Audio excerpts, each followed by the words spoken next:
So this is the image I'm going to use, and in order to change the size of the image, go to image and then select image size. And now here, this is the width, the height. You can, for example, select, for example, how the numbers are going to be displayed, either in pixels, percent, centimeters, or inches, or millimeters. So I'm going to choose pixels. This is the DPI, dot per inch, or also called the PPI, pixel per inch. So if you are going to use the image for printing, it's better to increase the DPI to 300. So for me, I'm just going to leave to 72. So for the array sample, I'm going to leave it checked. And here, for example, bilinear, nearest neighbor, and BQ, big sharper, is the method with which the image is going to be scaled up or down. So now, as you can see here, chain icon here is linked. The keep aspect ratio is linked here. So if I change the width, let's say I will change it to 2500, it will change the height too. So just press enter. So here it is. So for example, I will press OK.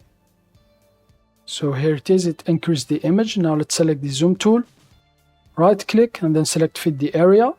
And now let's go back to image and then image size. And now, for example, if you uncheck the keep aspect ratio, you will be able to change the width and the height separately. So for example, let's bring it back to 2000.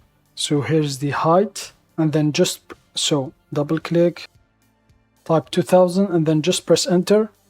So now just press OK to see your image scale down. So here it is. That's why it's better to keep the aspect ratio locked. So Control Z to undo.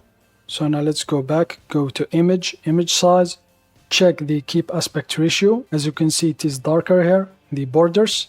So if I uncheck it, so here it is gray, seamless.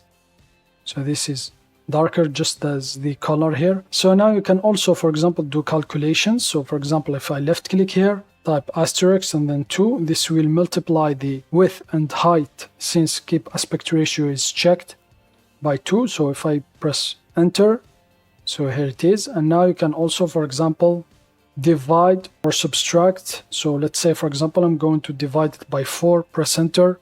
And now I'm going to leave it here like this. The width is 1250 and the height is 833. And now press OK. So here it is, and now right click, we are on the zoom tool, fit the area,